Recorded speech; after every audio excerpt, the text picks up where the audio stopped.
WWT presents Meet the Chief.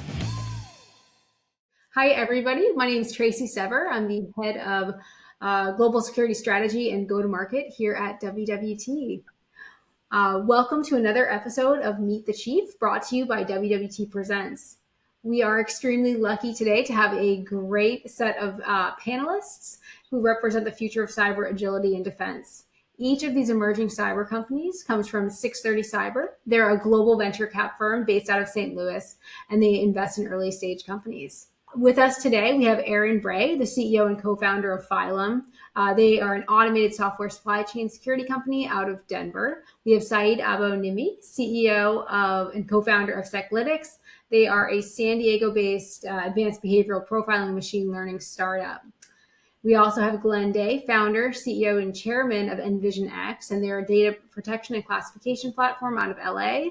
And then from 630 Cyber, we have David Fairman. He's a venture partner and CISO in residence, who is also the APAC CIO for Netscope. So to all of you here, thank you so much for joining us. So my first question is to David. David, can you give us an idea of what 630 is, some context about the portfolio, leadership, and a bit more about its investment thesis? Yeah, sure. You touched on that in part of the introduction. So yeah, 630, we're a global venture capital firm. We invest in early stage companies. So when we think about early stage companies, we think seed, Series A typically. And we invest at the intersection of finance, health, and cyber and privacy. So in terms of our investment thesis, we see these three sectors having an intrinsic relationship with the rising costs of health and insurance, the challenges or the pressure that puts on people's financial well-being, and the collaboration that we're seeing through digital transformation that gives rise to cyber and privacy risks. So hence the reason we focus on that intersection for the investment. We're a collaboration platform that brings together incumbents to collaborate, creating a force multiplier for our limited partners, who are category leading incumbents from across financial services, insurance, healthcare, enterprise technology. That collaboration platform, supports our startups, our portfolio companies, and helps them grow and de-risk their execution, but really helps them solve real-world problems for our limited partners. Yeah, that's fantastic. Given your engagement at 630 and your day job at Netscope, you're certainly very busy, but also very much plugged into what's going on in our industry. Can you talk about some of the challenges that you're seeing, facing the CISOs today and the complexities they're experiencing on a day-to-day basis? Yeah, definitely. Look, I think the CISO role itself is really one that's continuing to evolve. In terms of complexities, being a CISO in an enterprise and defending an organization, you need to play multiple roles. You need to be a risk manager, you need to be a defender, a people leader, you need to be a technologist, a storyteller. So I think, and you touch every part of the business. And I think you're just not sitting in the technology function. You're driving into the business units and into the divisions, and you're starting to get closer and closer to the customer experience as well. Because part of the customer experience is about customer trust and protecting their information and protecting their interaction with you as a service provider is critical.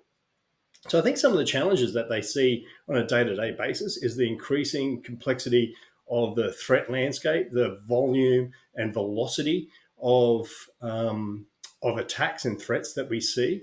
How do they keep pace with the rapid adoption and digital transformation of technology across the organization that's trying to drive the business forward?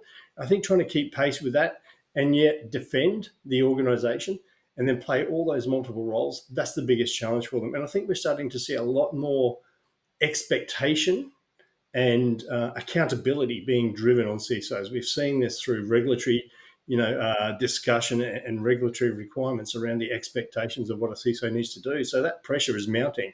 It's not an easy role. It's a challenging role, but it can be an extremely rewarding role. Yeah, that's excellent points, David. They're in such a unique position where they're driving innovation while countering the risk that's associated with it, and you can't slow down on either fronts. So well said. Aaron, Saeed, and Glenn, I'd love to hear your thoughts, and thank you again so much for joining us today. Is there anything that you guys would like to add on top of what David said as it relates to the state of cyber today? Absolutely, Tracy. From our perspective, the security posture looks pretty similar to what it has in past years, but the threat landscape has changed pretty dramatically. David touched a bit on, how the digital transformation has sort of fed into a lot of changes from that perspective. And, really that shift has led to a lot of new threats that a lot of people aren't quite aware of yet. And it has really big implications for organizations, both in terms of who has a seat at the table in conversations, since engineering tends to be a lot more involved in things like DevSecOps and cloud infrastructure. And it also has strong implications for how many of these threats and attack surfaces have become more continuous. They've gone from being a snapshot in time to something that is very much a moving target. Excellent. Based on, thank you for having us here today. Based on what we are seeing, we work a lot with security operations centers, and most of these SOC teams are bombarded with alerts, with incidents that they're working on. And one topic that every SOC team is talking about is alert fatigue. Basically, the SOC teams today need tools to surface to them what's important, what do they need to focus on, and eliminate most of the noise. So you see a lot of conversations, or you hear a lot of conversations about consolidation of tools in the SOC. You hear a lot of conversations about eliminating noise. And this is exactly why we built our platform, is basically to help SOC teams become more proactive, to help streamline most of the operations that happen in the SOC as well. Tracy, really good to be here. One of the things that we're seeing in the markets is that there's been a shift in the accountability for data protection. A lot of the regulated data that include credit cards, social security card numbers, health information, those are pretty simple to monitor and put some level of protection in. But what we're seeing is that the data sets and what gets regulated is expanding in variety and diversity, including the volume. And many of the times, the security teams are very reactive with this, in which they are increasing the dependency on working with the business, those that own the data and know the data best, but they just haven't been able to work together in a more collaborative way to actually get better outcomes for the data protection tools that they've already acquired, whether it's DOP, CASB, insider threat, or need to know access. Most of those controls work, but garbage in, garbage out, kind of what Saeed mentioned, that if you get a lot of false alarms, you start to ignore this. And one of the things that we've been bringing to bear, one, we're getting the security teams and the business to first agree on what data matters most. Where is it? What does it look like? Who has access to it? And then where can it go and where should it never go? So that's a big thing that we're seeing. And then lastly, we're also seeing a big surge on the disposal of expired data. It's data that was very valuable at one date. Now no one's even using it, but if it gets breached, it has the same impact as if it was newly created. And the regulators are now taking a material shift that if you're keeping expired privacy data longer than the retention periods, or if there's no legal matter, you actually no longer have the legal authority to even hold that data. So purging the data, protecting the junk is what we're really helping our clients deal with better going forward. Yeah, thank you so much for that insight. And if we actually had to underline the stress and pressure that CISOs are really facing today, I think we can hear it in all of those diverse topics and problem statements that they're dealing with. So it's great to hear that you guys are really on the edge of this innovation. Kind of sticking with this line of questions for our CEOs here at the table. Can you guys give me just a quick run through of the technology that you guys are bringing to bear and the value that it's really driving for the folks that are adopting it? Absolutely, Tracy. So from our perspective, really Saeed touched on this a bit when he was talking about, what they're seeing in the market. alert fatigue is something that impacts AppSec teams particularly, in addition to the traditional SOCs. And so, from our perspective, we really need to provide teams with the tools to block software supply chain attacks, especially emerging ones, before they become an issue. So you're not dealing with them after the fact.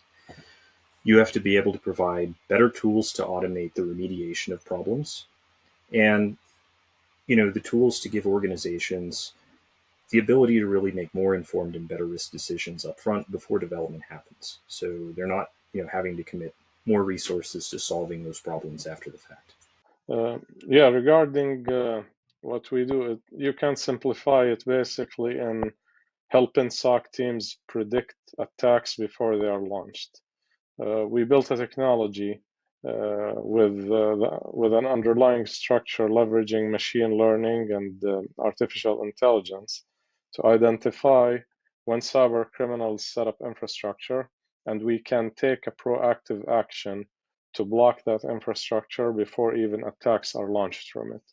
So in a way, we are contributing to eliminating unnecessary alerts and incidents for the SOC team because we help them react or act proactively to these attacks.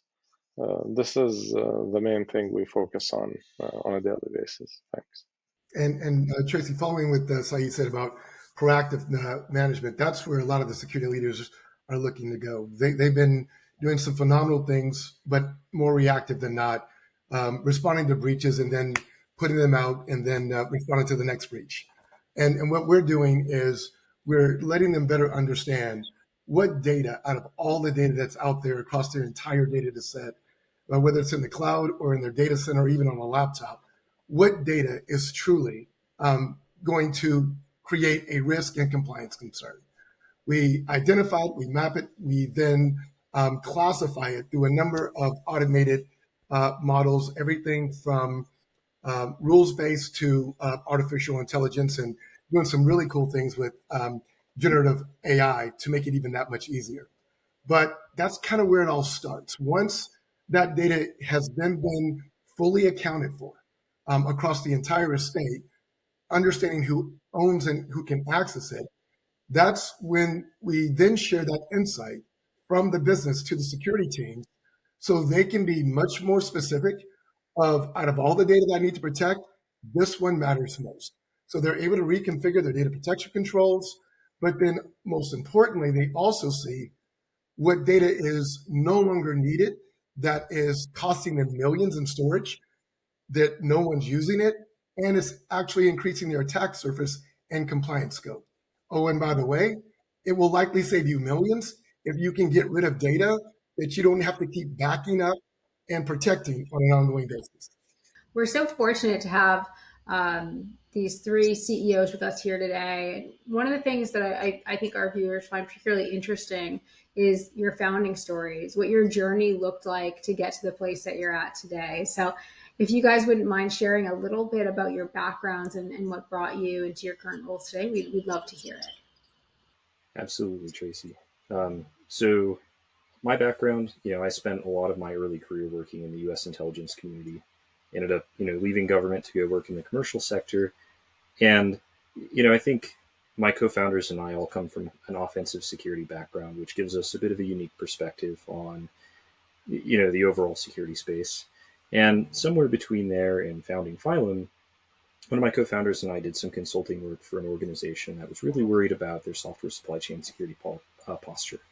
And during the process of that engagement, we found that there were a lot of gaps that, commercial off-the-shelf products could not cover.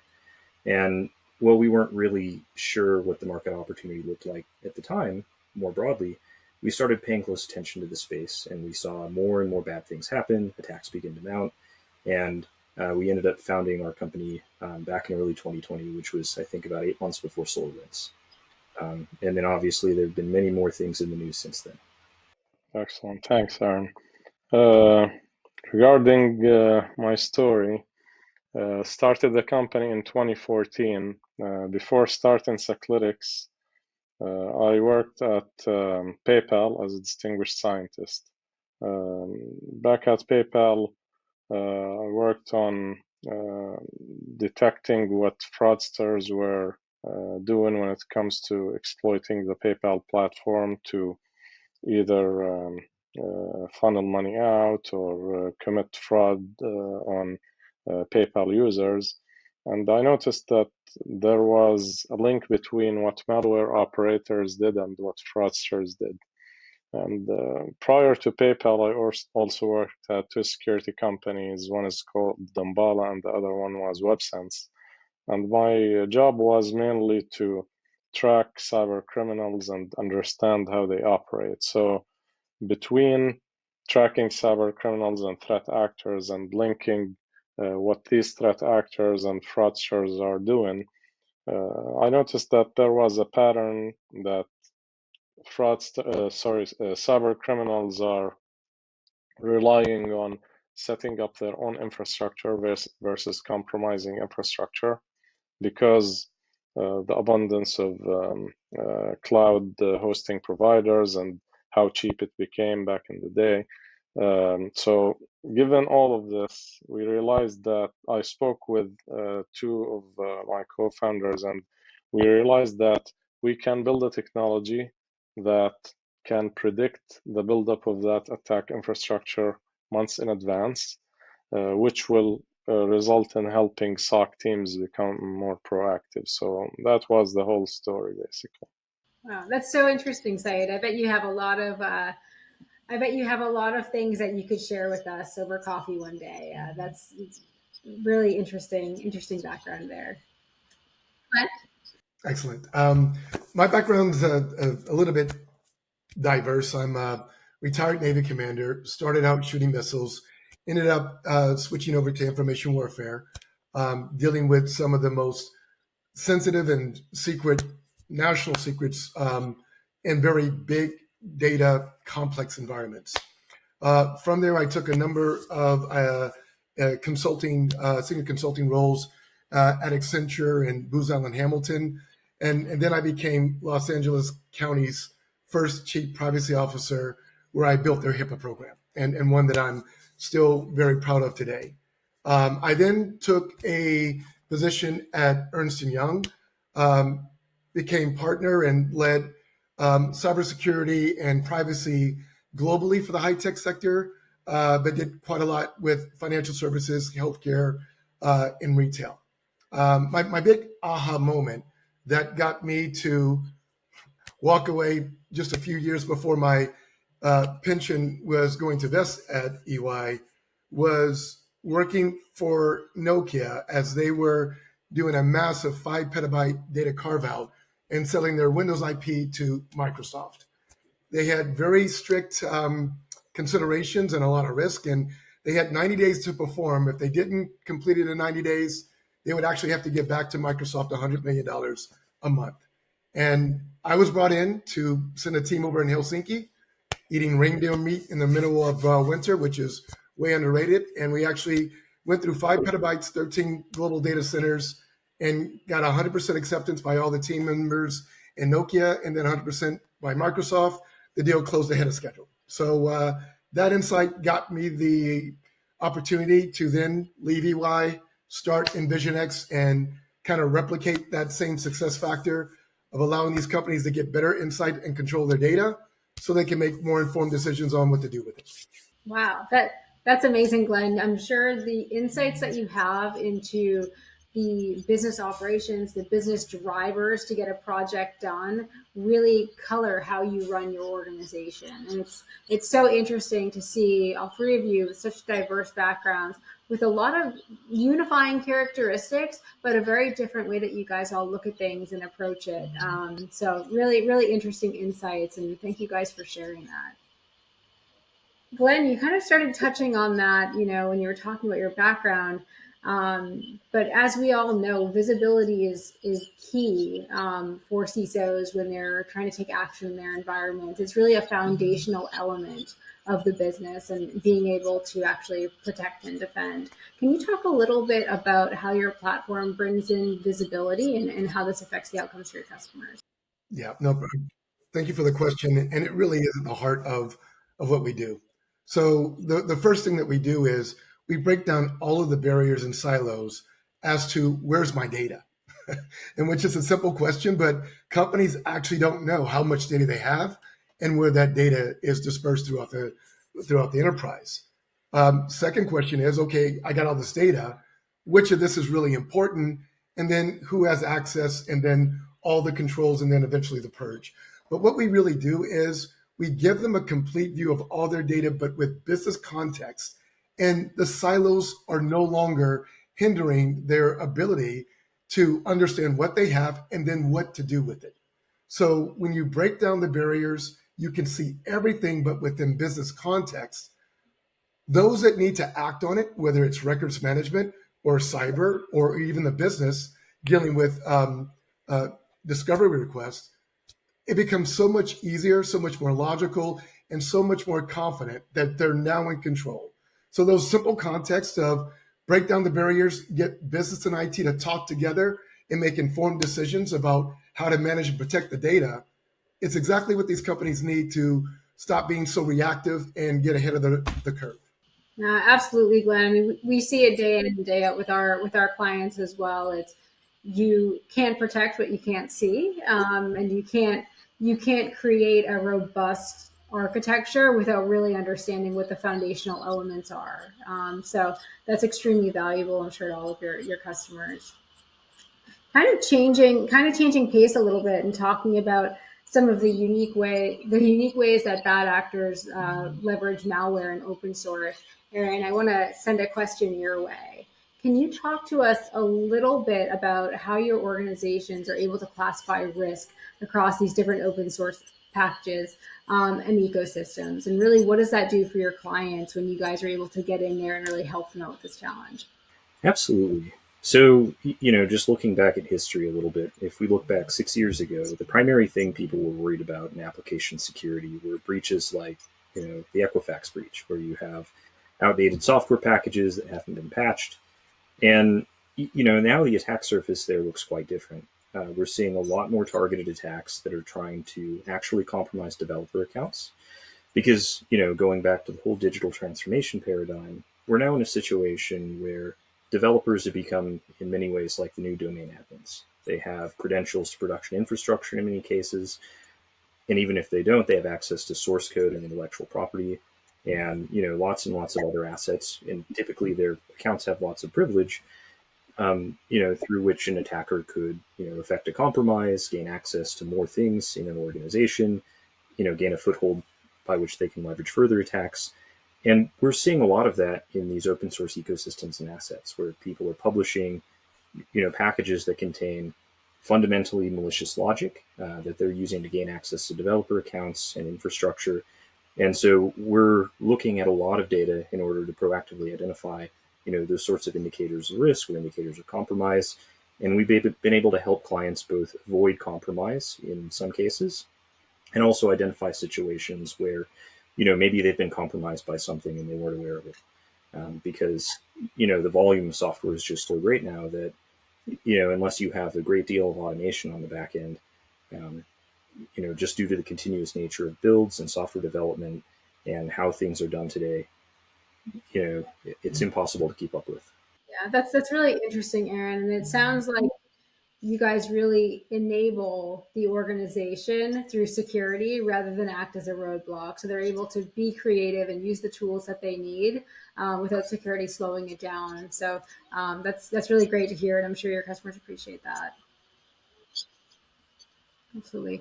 Saeed, I have a question for you just to kind of double click into the offering that you guys have at SixThirty.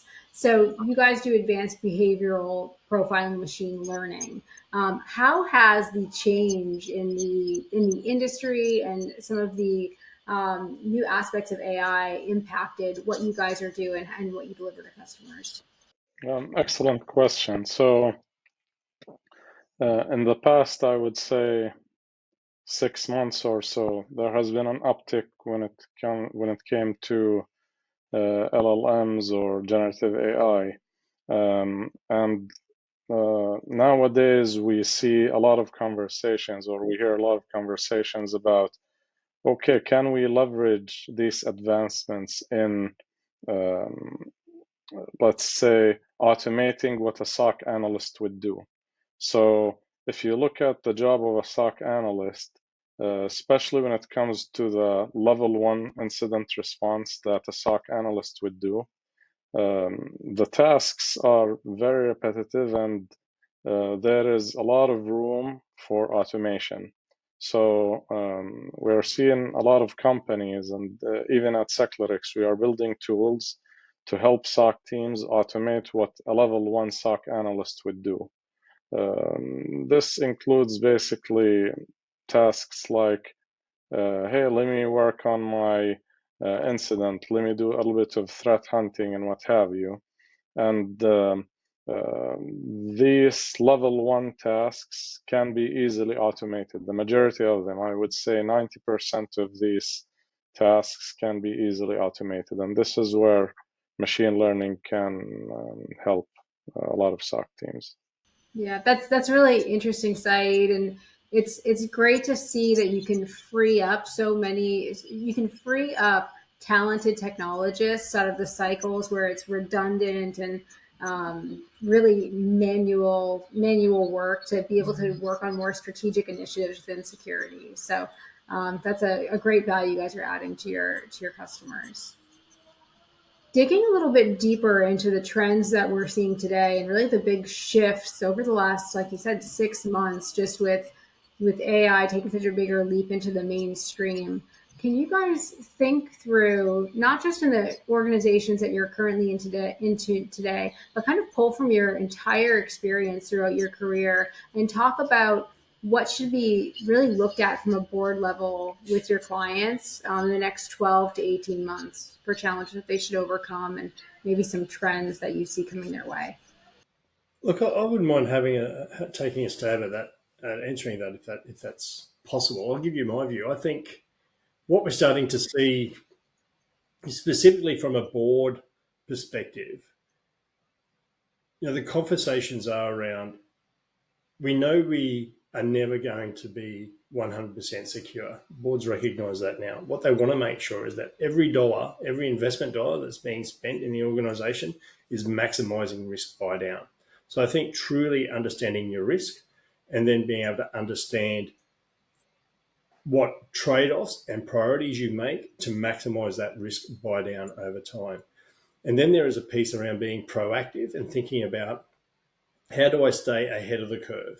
So because the technology and digital transformation is changing so dynamically and so rapidly, how do we continue to support our business and our digital transformation agenda? But how do we do that to ensure that we instill trust in that digital ecosystem?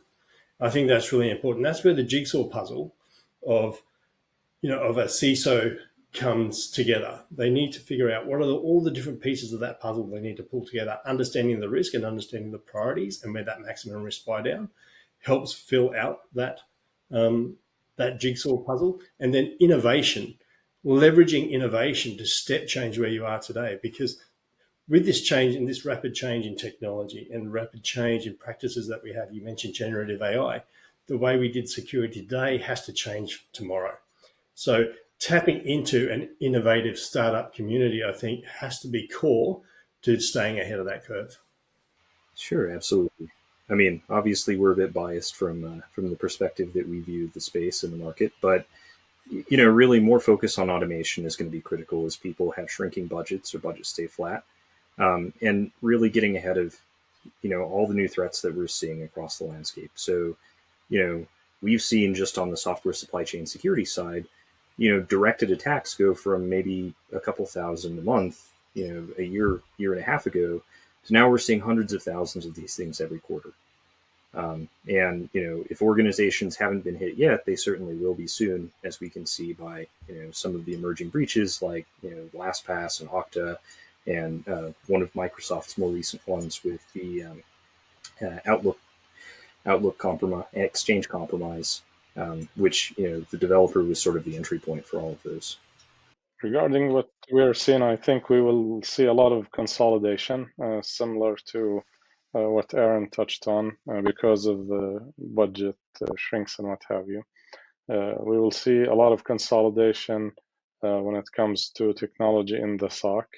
Another thing that we will see is that there will be a shift towards being more proactive because of all the breaches that have happened recently, similar to the MGM breach or other breaches before MGM.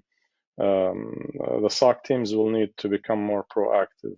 That whack-a-mole strategy, or that hey, let's play a cat and a mouse game here, wait until the attackers attack and then we defend, it's not scalable. We will need to become more proactive, definitely. So these are the main 2 points that I think will have a lot of influence in 2023 and 2024 and beyond. Yeah, thank you so much for all that insight. I know we talked a little bit about data earlier, and a few of it have mentioned it several times already as really a key foundational element of cyber.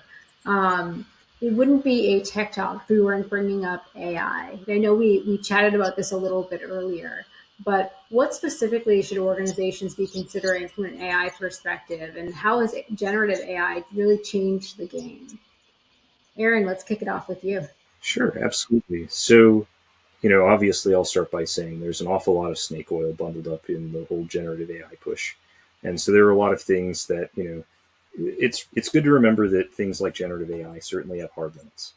But where we're finding a lot of success with it is, leveraging it to help buy down the cost of managing, triage and mitigation of issues. So, we're finding ways to take and kind of humanize output in a way that will help organizations, overall reduce the cost of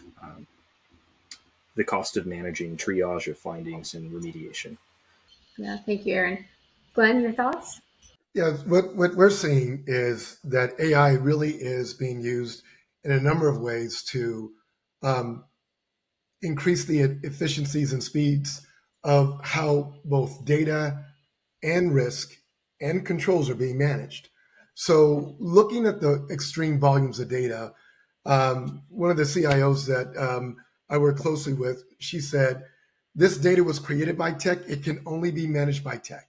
And so lessening the dependency on the human factor, but keeping the human in the loop and getting answers through large data sets very quickly and very accurately, that's the promise of AI, is to get smarter sooner and to do it with less people and to make you, as we've all been hitting on this theme of proactiveness, get you ahead of the curve.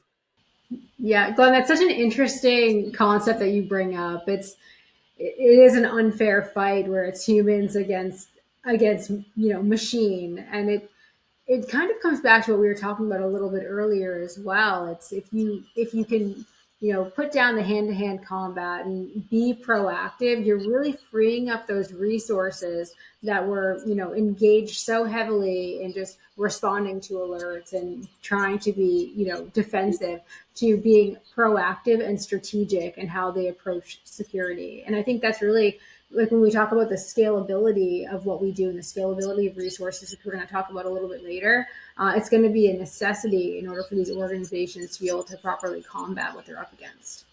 Yes. Absolutely. Syed, we'd love to hear your thoughts on this as well. I hope we'll get to a point where we have an autonomous SOC where instead of having, 30, 40 analysts, we would have automated processes managing most of the level 1 tasks that are tedious and can be automated. AI, generative AI and LLMs will help a lot with that. And I don't think we will get to a point where we can automate everything. We still need the human element there. We still need the threat analyst. But at least, as you mentioned, let's free up most of these analysts from the tedious work they are doing and let them focus on what's important. Yeah, I definitely echo that sentiment, and it's a good kind of segue into the next topic. So what we hear extremely prevalently among the CIOs and the CISOs that we work with. It's really a lot about maintaining the talent on their team, focusing on retention. Have you guys, thought about creative ways that you can help organizations retain that talent, or just your general thoughts on it and what the industry is facing today? Aaron, we'll start it off with you again. Sure, absolutely. I think, first and foremost, talent retention is always going to be a challenge in cyber just because, the more we invest, it seems like the more the need grows year over year.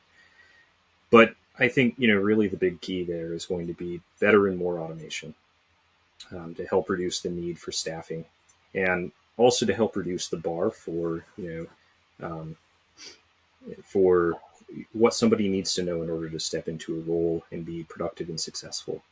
I think the other thing that I've seen just over my career that's been very successful in helping to retain folks is, really investing in talent, especially training and, helping folks to grow in their career and further themselves. That's something that I've seen be very meaningful from organization to organization. Yeah, Aaron, that's a great point, specifically around investing in your people. When you think about, why you stay in an organization and what you're looking for as an individual, everyone on the team is really looking for the same things. They want to broaden their toolkit. They want to do something that's exciting. They want to be using the latest technologies. And if as an organization, you can give them the ability to do that, whether that's testing out technologies in safe environments that are non-production, getting them up to speed with the newer tools that are really combating the trends that we're seeing, especially around AI and many other threats, obviously, that we're faced against. I think those are huge reasons that people stay in an organization. So great commentary. Glenn, your thoughts? Yeah, one of the things that I've been seeing is that cyber is really getting beaten down with all of the breaches and the high stress that they're working with. There's a lot of tension between IT cyber and the business because really of their inability to communicate more effectively. And so as the business better aligns towards the cyber agenda and the cyber teams better align towards the business strategy, those tensions get reduced. They feel more like an integrated team, and the productivity and the overall emotional health is way higher. The cyber guys are always going to be able to go to the next cool gig with a little bit more pay to play with the tools.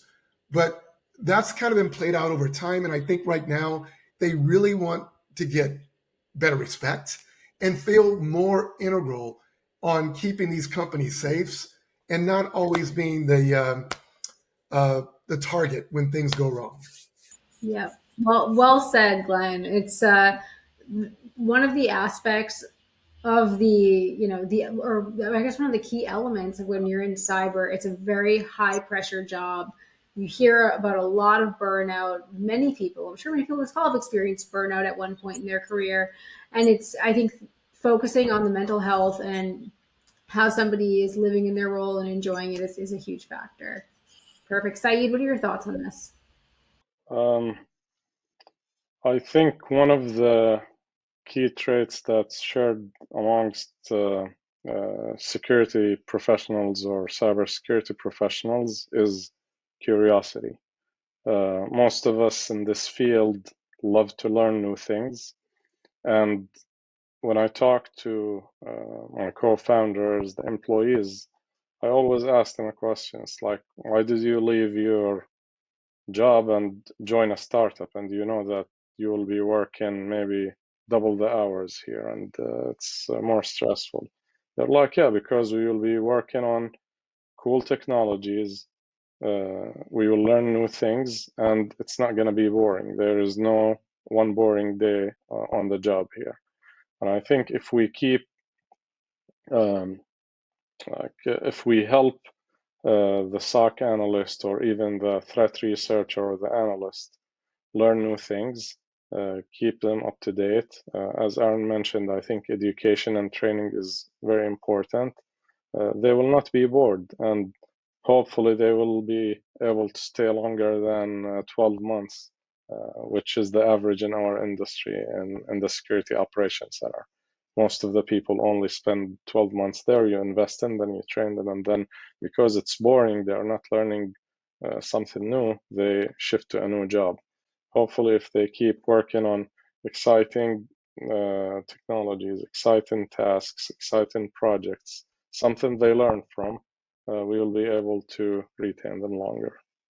Yeah, that's certainly true. I think that for so many in the industry, it's a passion for technology that drives you day in and day out. And as we know, things change at the drop of a hat. So there's a constant, I think, requirement for everyone in this field to have a thirst for knowledge, to stay really in tune with the market, what's happening, and be able to participate in that in their daily jobs. I think that really is what invigorates people. So thank you guys so much for sharing all of those perspectives. Before we close out our session today, I'd love to hear any closing comments that you guys have. And David, I'd love to start off with you. Yeah, look, I think you touched on some really good points. Some of that wrap up around how do you engage the organisation, or how do you engage your staff, and how do you retain staff? And we spoke about generative AI. I think there's a theme that permeates across both of those. I think, to Saeed's point around curiosity and helping our organisation or our team members learn and drive them forward, I think generative AI is going to help us do that, right? They're going to learn new technologies. I think what we're going to start to see is a shift in skill sets. So the traditional cyber skill sets that we've seen will actually shift to be more AI and technology driven, and our cyber specialists will be creating these machines that will be doing the work that they used to do. I think that's going to see a shift in how AI and the mass adoption of AI will transform the way that we defend our organizations today. It will also engage our teams much better. It will also allow us to become more predictive and proactive. So I'm really excited about that. I probably want to leave the audience with a phrase, and I think it touches on everything we just said on these three companies and everything we've spoken about today. When you're building the defense of your organization, you're building your security capability, be intelligence led and data driven. I think with that, we'll achieve some fantastic outcomes for our organizations. Fantastic. Thank you so much, David. That was great. For our other panelists, Aaron, I'm gonna close this out with your final thoughts as well. Absolutely. So, to David's point earlier about, automation and being data driven, I think, we're going to see a continued shift toward more things, residing in the cloud and being as code. There's going to be tighter coupling between engineering teams and security organizations. And, I think overall, just to continue beating the same drum, more and more automation is what we're going to see as time goes forward. Yeah, I truly hope companies can take more of a data first approach. It's the controls are extremely important, and many of the controls that you've already invested, they work. But if you don't know your data, those are the assets you're trying to protect. And the better you understand those assets, everything becomes that much easier. You don't understand them, you will never get out of the reactive sense of here we go again. And then get rid of the junk because too much damn data. Fantastic. Saeed? It's just hats off to the CISOs out there. They're doing an extremely great job. And being a CISO, I was talking to a CISO the other day. It's one of the most underappreciated jobs in the world. When they do well and the companies do not get breached, like no one recognizes the tremendous job that they've done. But when bad things happen, all the fingers get pointed at them. So hats off to all of them. They're doing a great job, and I have no shameless plug for Seclarix here. It's just kudos to everyone who's doing a great job. No, that's fantastic, Saeed, and thank you for that. I think that's probably the best sentiment to end our episode on. You're absolutely right. The CISOs that in our world, they are working so hard. They are up against a extremely difficult battle where it's oftentimes 1,000,000 to 60 as far as the offenders versus the defenders, and you can multiply that out. But it is definitely one of the most challenging jobs there is. So I just want to thank you guys so much for joining us on this episode of Meet the Chief.